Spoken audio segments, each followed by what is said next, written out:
Welcome to the Sibling Rivalry panel with three guests who are parent coaches and parents themselves, sharing their amazing wisdom, mostly around some form of conscious parenting and attachment theory.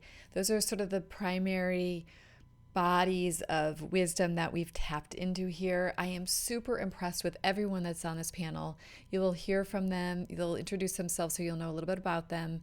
One of my hopes is to expose people to wonderful coaches who are available for you to be able to get some support from on your parenting journey. Sibling rivalry and sibling conflict can be really, truly one of the things that causes us to feel like our home is not harmonious and to feel like we're struggling to make it through every single day. And it contributes to a tremendous amount of parent guilt.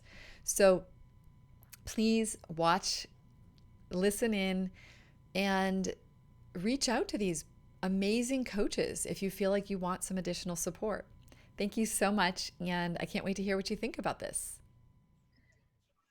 Hi, everyone. This is Deb Blum here, and I am here with three amazing women who are going to provide some awesome insight on sibling rivalry. I'm going to allow each of you guys a moment just to introduce yourselves with maybe just a little bit about what you do in the world and also how old your kids are and of course your names. And I just want to also say one thing about sibling rivalry is that now that I'm on the third of these interviews, I feel like it's just important to clarify sibling rivalry. We're really talking about anything that you think like sibling conflict. It doesn't, I think sometimes we think sibling rivalry and it's more like a long-term kind of big problem, like, and it's really just, I think we're here to support people who are dealing with sibling fighting, sibling conflict. It could be sibling biting. I mean, it doesn't matter. It's just like whatever's happening between siblings that either doesn't feel good, or even if you guys want to share about things like sibling stuff that you've done to cultivate a sibling relationship, because the people who are listening are people who are care about their kids having a good long-term relationship and care about a more peaceful home, because a lot of them are dealing with a lot of struggle right now. Just to set context, we're recording this in the midst of a pandemic where most people are cooped up in their houses. Many people are experiencing either co-schooling, some people are calling it, or homeschooling in a way that they've never experienced before. So I'm going to pass on. What I'm going to do is pass to one person, and then if you don't mind, when you're done introducing yourself, pass to the next person. And I'm going to start with Sonali. Thank you, Deb. So I am Sonali Vongchusiri. I have three kids, two boys and a girl, ages 9, 5, and 3. I live in Bangkok, Thailand, and the way I work with my clients is to focus on a heart-centered approach. So coming out of our heads and sinking into our hearts and really trusting that you are the expert in your family. And every family relationship dynamic is unique and special and gets to be honored for what it is.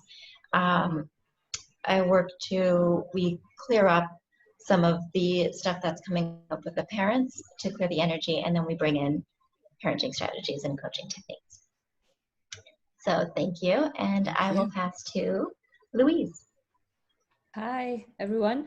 My name is Louise Clarke. I am a parent coach and mindfulness coach and a mum to 3 teenagers. I have a 15-year-old boy, a 17-year-old girl, and a 19-year-old boy. And I work with clients all over the world to help them navigate their way through life in the thick of it with our kids. We're all in it together. And the approach I coach to is very much one where I switch the focus of attention from the child onto the parent, because I truly believe that the only way to bring about sustainable change is to change the way in which we show up, so that we can show up in control, self-regulated, untriggered, non-reactive in the face of anything that our child might throw at us. But if we continue to point our fingers of blame at the child for their behavior, for the way they're showing up, and we don't own our part to play in it, we miss the magic. So that's really the platform from which I coach to. And I absolutely love supporting parents and helping them change the way they show up and raise their bars. So I will hand over to NatNat. Thanks, Louise. I'm a solo parent of 3 boys. One is going to be 25 next month, and I have twin boys that are 10. I coach in all different facets where it's individual, and then it's within the roles of parent or couples or whatnot. And my part is in acceptance and surrender. It can be very difficult to accept our unaccepted parts inside of us, and then we're not whole. And then we're having always these conflicts, and then they go outside in our relationships, no matter what they are. And to piggyback on what Louise said also, in the parenting role, there's been this kind of misguided seducing illusion that there's something to fix in children, when really it's the change needs to be within us. And we have to start seeing how we're seeing the world and seeing some of the things that we are wounded with so that we can bring it into healing. So I offer a space of acceptance and honesty for people to speak out the things that they've been maybe ashamed or guilt that are imprisoning them in their mind, and so that they can start to release those energy charges that are in their nervous system and limbic, so that they get more harmony and a more joyful state and more appreciative of life. Beautiful. I think you guys probably already gave a lot of people just a lot to think about just by introducing yourselves, which is so beautiful. So, if someone had to go already, they already got something just to open themselves up, and, about coming from a heart-centered place, from shifting from the child orientation to a parent orientation, and then to acceptance, and how hard it is to accept ourselves, but how important. And I think you even mentioned nervous system regulation in there, which I think is also super important. And for everyone's information, we will all of everyone's bios are in the show notes, and so that you can get more details and know how to find each of these amazing coaches. And also, Louise has a podcast that I'll make sure that's in there as well. Parenting in the thick of it. That's great. Okay, cool. So that's awesome. And I just want to say one thing about what was said here is that for anyone who says in their mind has their ego has translated anything that anyone has said in this first couple of minutes into blame the parents, that's not at all what this is. This is about responsibility, and this is about actually deep compassion for the parents. And actually, when we try to deal with the kids only, it's actually one of the most deep, painful things we're doing, because we're actually abandoning ourselves in that. So this is really about bringing the parents in and loving the parents, and and us taking responsibility, because we're the adults and we're the ones that we can actually control sometimes. At least we can attempt to. We can try really hard.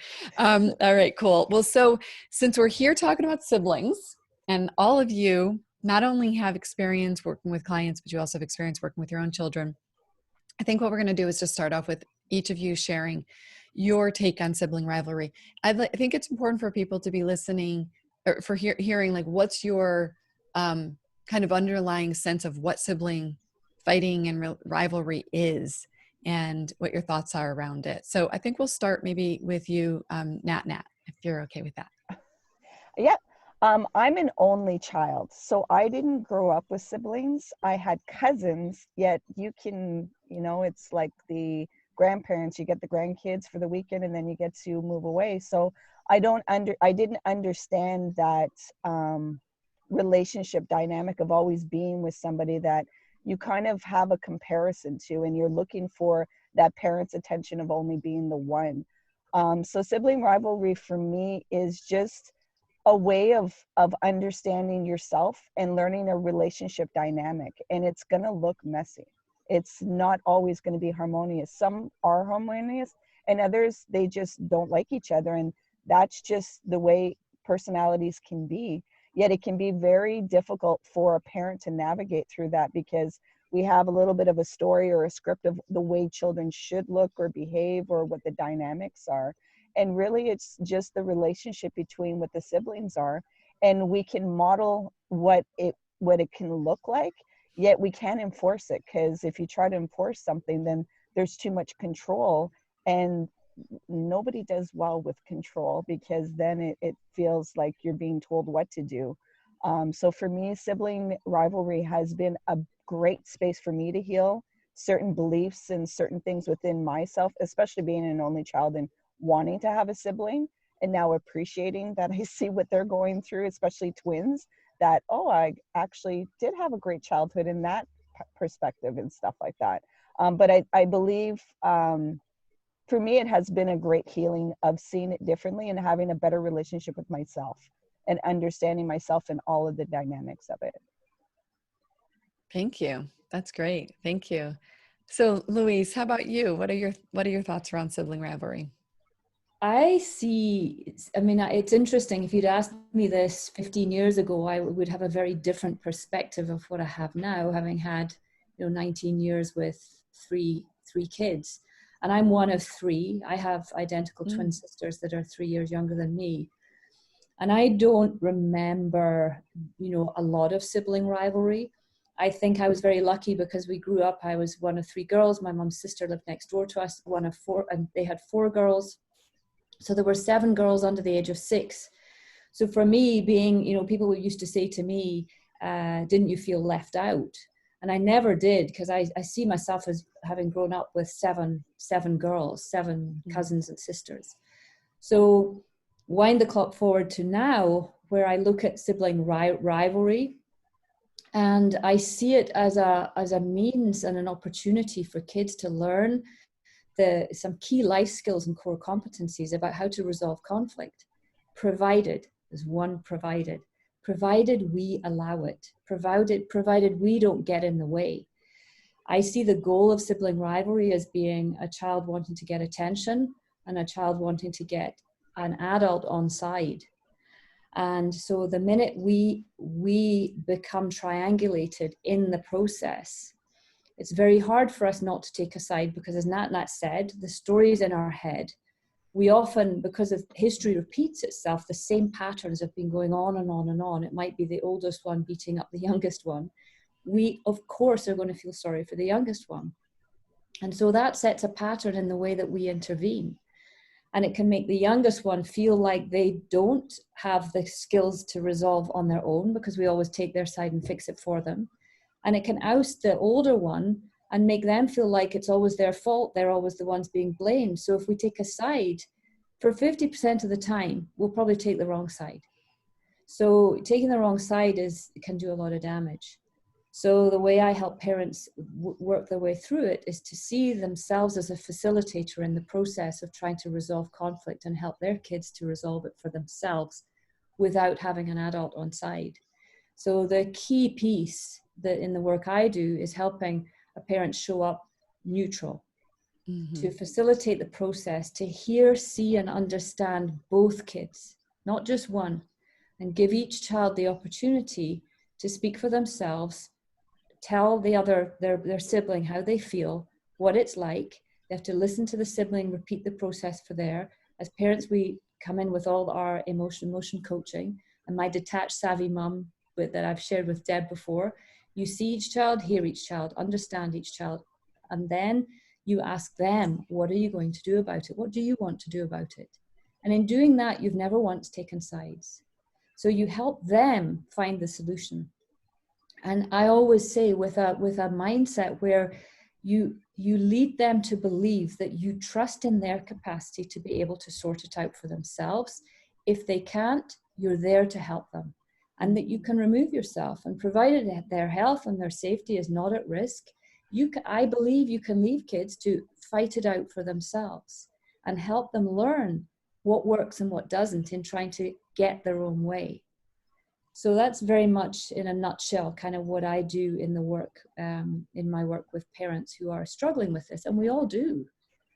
And then what they find is they come back and they go, oh my goodness, it's like magic. As soon as I stepped out the way, my kids knew what to do. They just sorted it out, and they stop coming to me every time something goes wrong because they rely on themselves to sort it out. Yeah, thank you for that. Yeah, it sounds like there's a lot of letting go, and a little a lot of managing our own emotions and letting go and surrendering to them in that.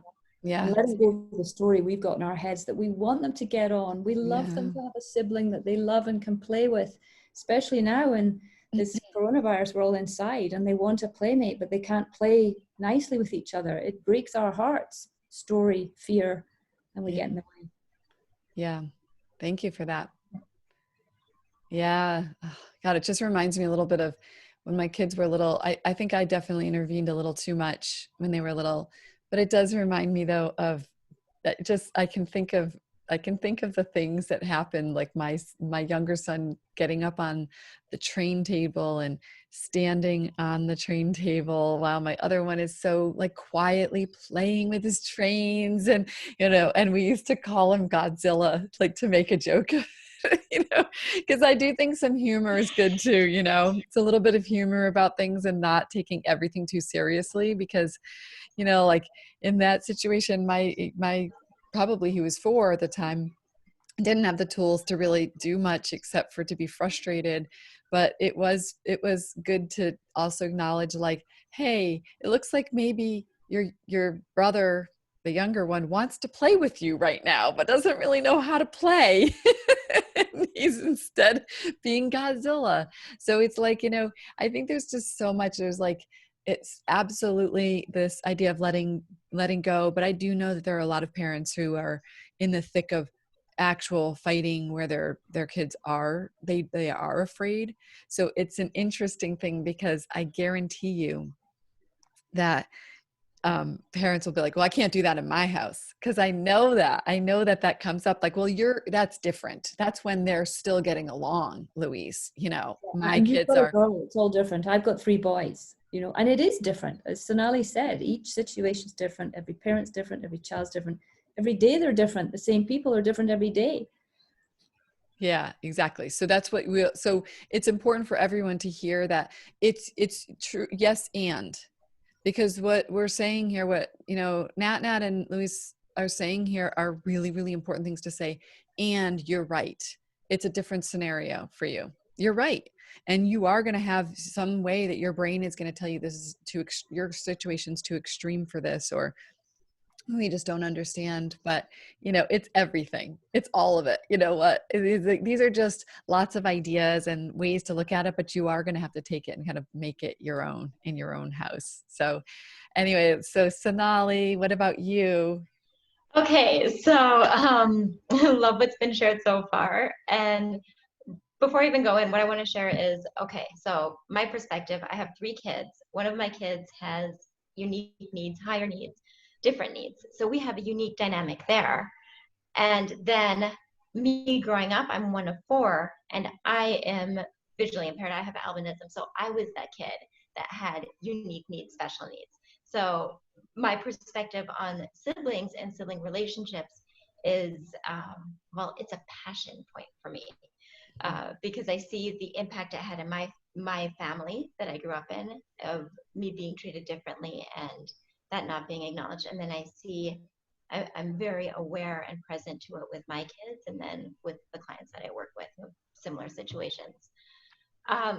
So first, very much what Louise said about, us stepping back. The way I like to word it is, when our kids come to us with an issue, what we often do is we go in with the judgment, right? And we say, okay, you had the ball for 5 minutes, now it's your turn. Or, why don't you leave? Even things like, oh, he's working right now, why don't you go to another room? It's still a judgment saying, this kid is right, this kid is wrong, this kid is good, this kid is bad. Which kid gets our attention, which kid doesn't in that moment. And the judgment is like the junk food. And so our kids keep coming back for more junk food. What we actually want to give them, like Louise was saying, was that deep acceptance, that deep understanding, that deep valuing, and deep love. And when we nourish them in that way, by doing what Louise said, by pulling back, instead of making a judgment call, pulling back and seeing, hearing, understanding, appreciating, and valuing their experience, then we're giving them that, we're filling them up with that, and we allow them to solve their own situation. So that is my first take on it. The second is that a lot of times sibling rivalry is about scarcity versus abundance. And so here so our kids that are, they're wanting our attention, they're wanting our nurturing. And they're feeling like their siblings are taking away from this. And so I have an example with my kids. My eldest was not feeling well, and my younger two, they're 5 and 3, we were all at the dinner table, and my eldest was on my back. And it was like, he wanted all of my attention and none to go to my 5 and 3-year-old. So my 5-year-old is sitting there, kind of in his chair, completely disconnected, grumpy, floppy, like, I want to sit next to mom. And my 2-year-old, but a 3-year-old is starting to wail.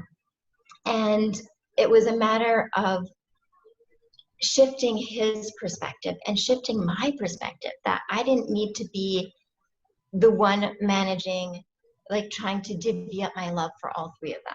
That actually, and what I said to him was, okay, like, you're not feeling good. I totally get it. And I totally do get that you want 100% of my attention. And what I want to open you up to is that you not only have 100% of my love and support, but you actually have your sister and your brother's love and support as well. And they want to be here. They see that you're not feeling well, and they love you, and they care so much about you. And then I empowered. So saying this to him released in him, and then also empowered the other 2. Then I could say to my 5-year-old, hey, do you want to check and see if your brother needs some water or anything to feel better? And he perks up and is like, do you want water? Do you want it with ice? Do you want it with no ice? My 3-year-old is like, I love you, and it's like, and he relaxed. Instead of being clung to my back, he sat next to his brother, and he's like, can I sit next to you even though I don't want to eat? And it shifts the energy, because he no longer felt like he had to compete for my love. He felt like, oh, he's actually supported by everyone. And no longer did I need to try to divvy up my love. I actually could enroll my other kids in supporting him and showing them how, and empower them in that process. And then the third piece that I'm playing with is that I'm putting this together as we speak, but and Louise and NatNat, and you guys do a lot of inner work, so I know this will, I'm curious to hear your perspective on this, but our outside world is a reflection of our inside world, right? So what we see happening around us is a reflection of what's happening within us. So when we see sibling rivalry in our outside world, when we see this quarreling, this fighting, what I'm coming to believe, it's because the parts of us are fighting with each other. Like, maybe there's a part in us that believes in fairness, and there's also a part in us that believes in going with the flow, and that if somebody's had the ball for 5 hours, it's fine because he's in flow. But there's another part that wants fairness, and so these parts within us are fighting with each other, and so that's why we see the sibling rivalry on the outside. So those are some of my takes. In there. I think Sonali just like simplified sibling rivalry at a really great view of what the parent is seeing. So thank you, Sonali, for simplifying exactly. You gave it a really beautiful definition. Yeah. Thank you. Yeah. There's so much good in there. I think there's so much good stuff. I love that you shared this idea that you're sort of working out, it's not even like you have it fully thought through, but you're thinking about it. And I definitely think there is something magical about that perspective, about seeing that this is a reflection of our own our own inner warring, our own inner rivalry. Yeah. And then I think what I hear you saying though is that, and that means that can be something we can work through. We can bring voice, each one of those to ourselves, like through journaling or through therapy or through talking to a friend. And, actually literally like, wait, hey, I have this part over here, and I have this part over here, and I have this part over here. And how can I get all of them to feel heard, feel attended to? And then, because I think that's a big piece of it too, that I just want to call out. And I'd love to hear your thoughts a little bit more deeply about this, is like, what it sounds to me like there's some sibling stuff is really a need. So there could be many things, right? So there can be wanting mom and dad's attention. It could be even just they came home from a day, you know, out at school or with friends or something, and things happen there, and they sort of play them out with their siblings. They're, you know, they can be impatient with their sibling in a way that they couldn't be impatient with the friend or something. So there are many ways that sibling conflict can play out, but it seems like maybe at the core of it all is some sense of, perhaps, like, you know, what Sonali said, like scarcity and abundance, like a need, some sense of a need that they're not getting met, and they're trying to figure out how to get that need met. And that could be parental input, or in my case with my son who was playing Godzilla, he was genuinely trying to figure out how to play with his brother, but his brother wasn't giving him any room to play. Like his brother was so into his stuff that he wasn't paying attention to him and he wasn't acknowledging him. And so once I actually explained the behavior to my older son, and I said, I think that's really what's going on here. You know, and I asked my younger one, is this what's going on? And he was like, mm-hmm. It was like, oh, so then my older son could see, oh, Josh doesn't know how to ask for this yet. And so I would be like a translator for the first couple of months until they figured it out. So, you know, what do you think of doing things like that? What do you think about being to put words to the needs that are not, that they're not expressing through words, they're expressing through behavior? I think your point actually, Deb, when you said, you know, they may have had a hard day at school and things might have not gone their way in the playground. They might not have got their way. So when they come home, they want to get their way. But as a parent, we don't see, and this is what I say to my clients, you don't see 3/4 of it because it's beneath the surface. You know, the behavior is like an iceberg. So the child might come home, or he might have someone might have taken his train at school or not given him a turn on the slide. So he comes home and he's going to get his turn first. You see that because of the story. You see that as he never lets his younger siblings have their turn first. So we don't see it all, but we, in our head, in our stories, we've got it all totally sussed. So I think it's really important to understand that piece. Yeah. So what do you do in that situation? Do you ask for more information? Like, how do you, I mean, I know that I hear myself kind of contradicting a little bit, like, because what you're saying, Louise, is like you pull back and allow them to sort that out. But what happens in those situations? Is there any involvement that you come in to try to navigate what's going on in that situation with them? For sure. When I say pull back, I don't mean pull back and leave them to their own devices. I think there's times where you can. But by pulling back, I mean pulling back on taking control and pulling back on delivering with the story in our minds. So you're with them, you're giving them attention, but you're giving them equal attention. So you might say, it seems like you're really struggling with this.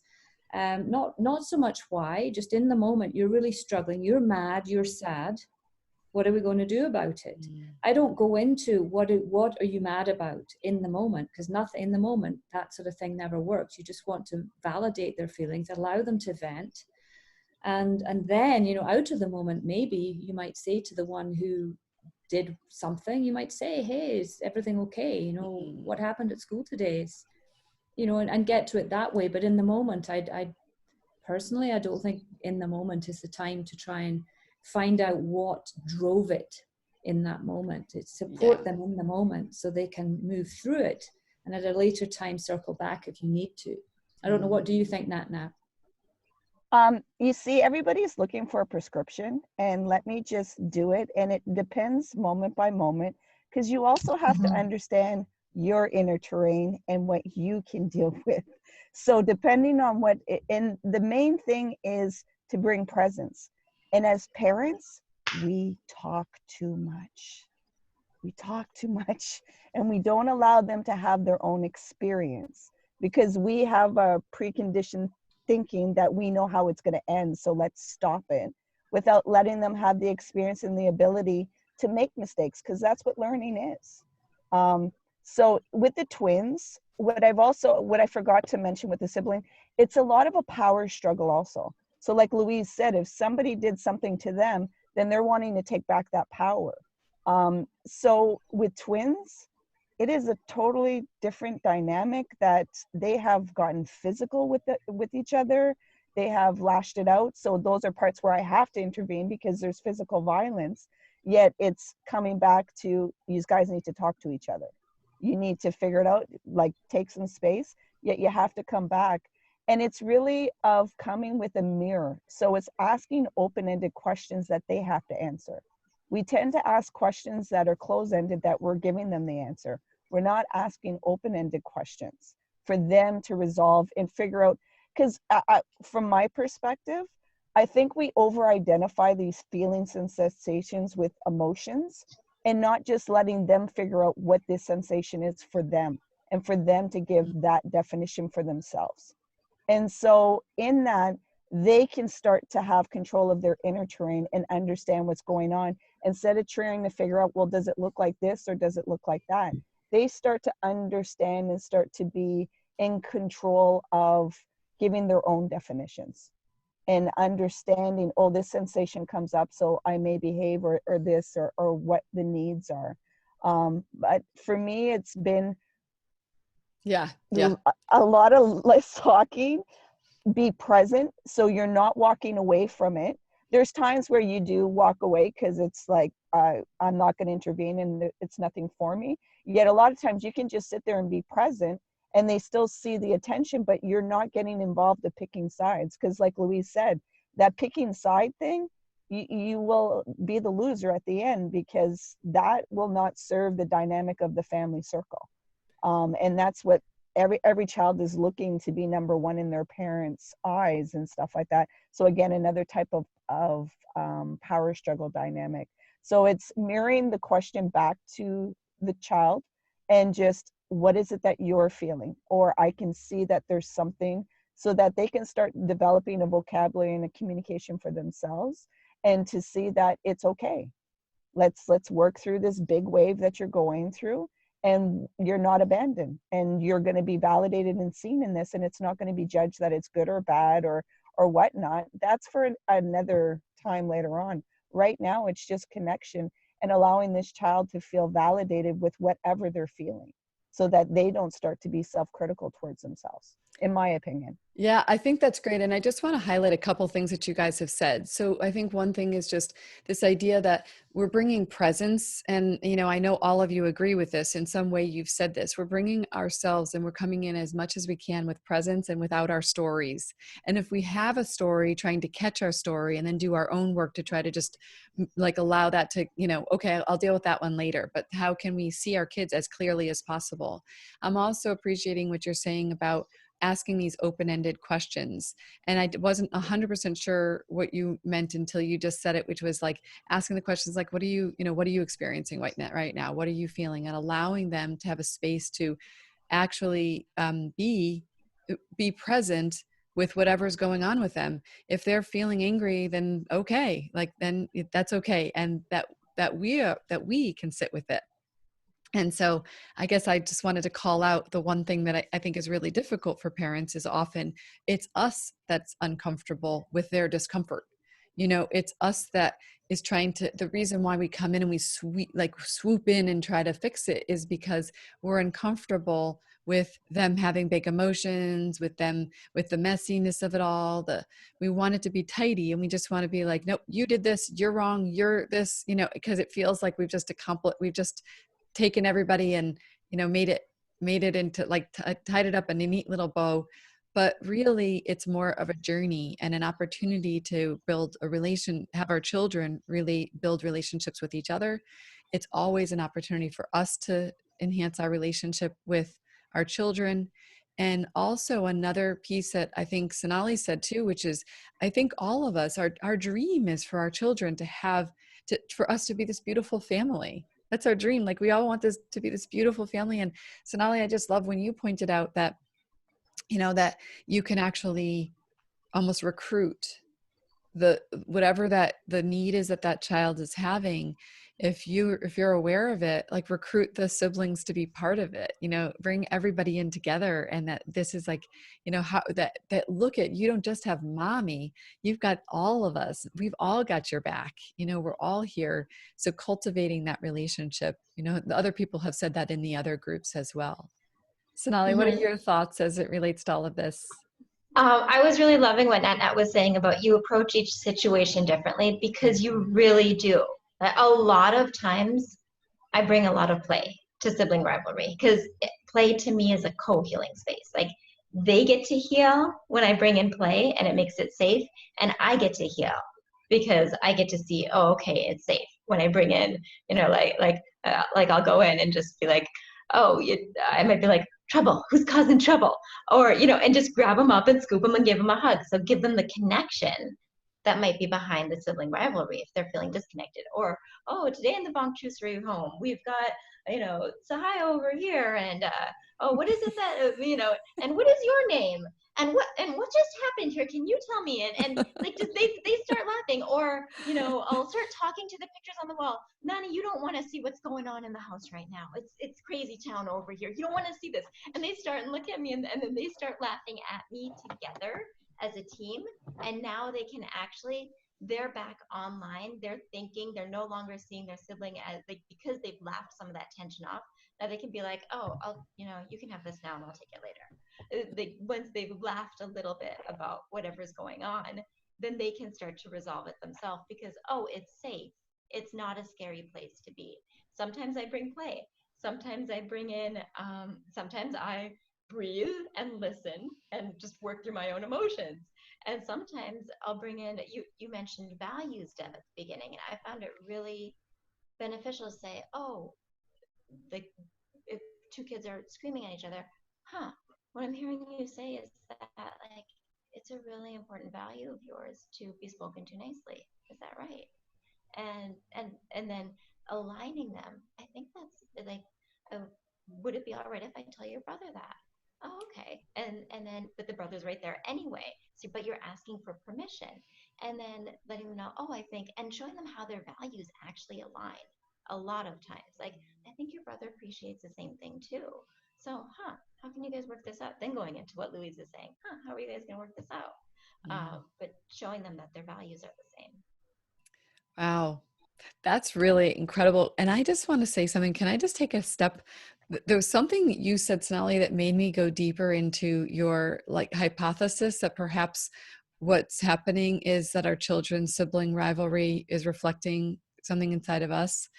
It just occurred to me that the reason why parents pick sides is actually because we have a part of us, like if we've deemed what our child is doing as mean, like, so you took the toy away from that other kid. So in our mind, we're like, that's bad. Like, that's bad stuff. I don't want my kid to be being a toy grabber. And so that's the inner part of us that's like, doesn't like the part of us that just is like selfish or rude.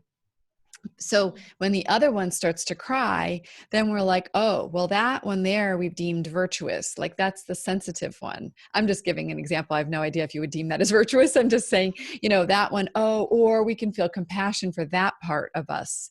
So when we come in and we do pick sides, the question I'm wondering is the real question is to later go back and say, well, who did I feel the impulse to take a side with? So even if I did breathe through it and I didn't take a side, the question is, who did I feel the impulse to take a side with? Who did I feel more judgment of? And then explore that and explore the place. And to NatNat's point about about acceptance, it's like, well, how can we come into acceptance that sometimes I do want to just take a toy from somebody? Sometimes I am actually just that way. And I did do those things when I was a kid, and I do still do those things now. And how can I come into acceptance of why would someone feel that way? Which goes to the point before of power, that like we do hate when we feel powerless. And how can we become more sensitive to ourselves and gentle and loving and accepting to ourselves? Because when we do that, then we can be more gentle and accepting and loving to them and not feel the immediate knee-jerk reaction to stop that behavior that we judge in ourselves. Stop it. So do you guys agree with that? Does that sound like that's kind of? Yes, because we're judging the part of us that wants to respond like that and trying to push it down, and we try to push our child down, or doing the same thing, taking the toy. Yeah. Oh my goodness. that story. It's that story and definitions. And I just want to highlight any parent that's like listening to this, and the parenting, we can be a martyr for ourselves. When we're giving these examples, it doesn't mean that we're getting it 100% all the time. We're learning and we mess it up in our own environments. It's just that we always want to raise how can we be better in implementing these tools and stuff like that. So at times I'll just speak on myself. Sometimes I'll hear certain speakers speak and it's like, oh, they make it and they must be flawless and perfect, and look at me, I messed it up. And it's a practice. You just keep practicing at it. And that's why I wanted to be very specific on it's moment by moment, because every dynamic is going to be different, and it's not a prescription. It's not you do A, B, C, and it's going to be all over the place, and it's going to be messy. And because children are evolving in their maturity, what you did like 6 months ago may not be the same thing you can do 6 months after. And so it's always developing and maturing. So while they are maturing, you are also maturing within yourself. So I just want to make sure that the parent takes himself off the hook and see that there's other options, and to be open to applying certain things that may look very difficult. Yet once you start going easing into it, there'll be an openness and you'll see a more connection. Yet it can be scary to look within, to, instead of pointing the finger out, remembering that there's 3 fingers pointing at yourself, and there's no pointing fingers. It's recognizing that it's just harmony, and we want to bring healing so that everybody feels accepted, and that we come back into understanding. And like you said, Deb, to get underneath the behavior, to get past the behavior, because most people are just stuck on behavior, Yeah. and they're not seeing the why. And it's just to find out what is the why. And we don't, in society, it seems like it's always fast paced, and there's not enough space afforded to discover that and unearth that. And it needs space to be able to find out what is the why and what is the need. Yeah, that's great. What is the why, and then what's going on with us, right? It's gonna, yeah. So you know what, we're bringing this to a close. I'd love to give you guys each a chance to share one last bit that you really felt was important to share that we didn't get to, or even just something that you want to emphasize or encourage people to take away. Louise, would you be willing to start with that one? Yeah, I think speaking to what NatNat just said, I, for one, do I screw it up regularly? Absolutely. And you know what, I'm actually quite happy about that, because it would be impossible to get it right all the time. Yeah. And we have to have, I think, a really important piece for anyone that's watching and listening is to have compassion for yourself.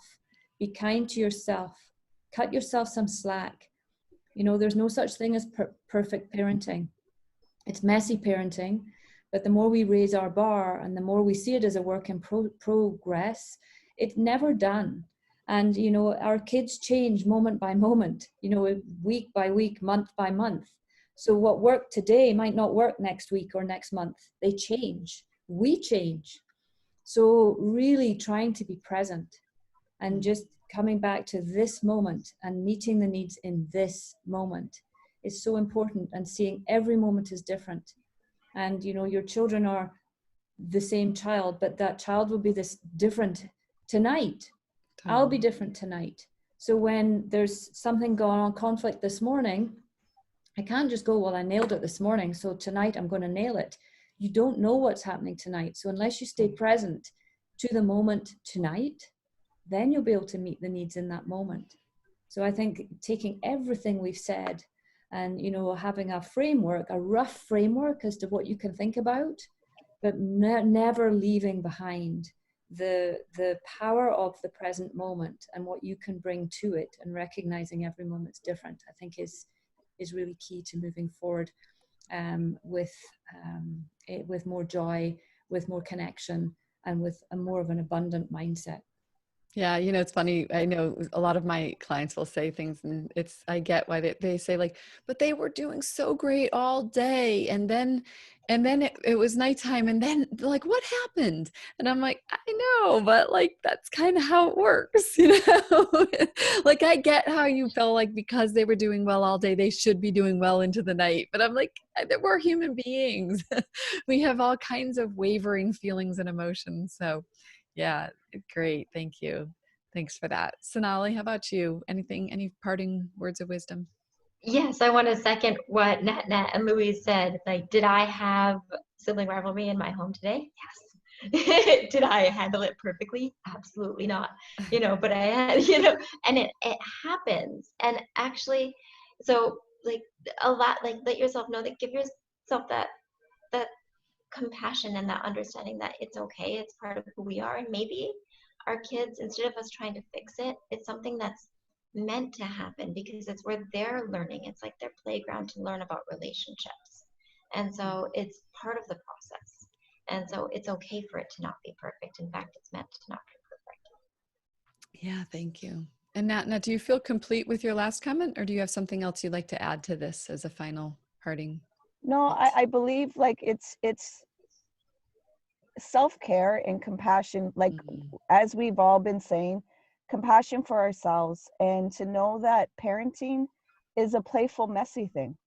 And we've been a little bit too much into the polish. So it's really having that compassion for yourself and recognizing that you are doing amazing just where you are, and recognize where you can do better. And thank you for this space, Deb. Like, I really appreciate it. Yeah. Yeah, thank really you do. all for your great contributions. And I'll just highlight a couple things before we close, which is I hear us, what we're talking about is a general theme of shifting away from behavior management into the relationship.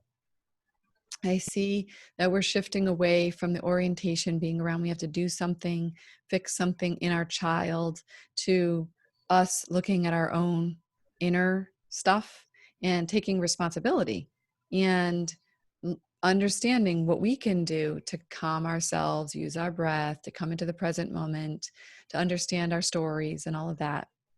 And I think those are just such beautiful things. And then the final piece is a lot of self-compassion, a lot of just understanding that like we are, I think what makes us different is not that we're perfect or we necessarily get it right all the time, but that we just are spending the time to really pay attention and to try to do better. So, I mean, not that other people aren't doing that, but I think I'm just trying to say, like, it's not like when you look at coaches, I think a lot of people do really put a parent coach like on a pedestal. They must get it right. They must be like, really good at this, and I'm not good at this. And most of us, the reason why we're doing what we're doing is because there was a point where we really did not know what to do, and we were in a panic. So we started to explore what we could do and then fell in love with this other way of looking at parenting.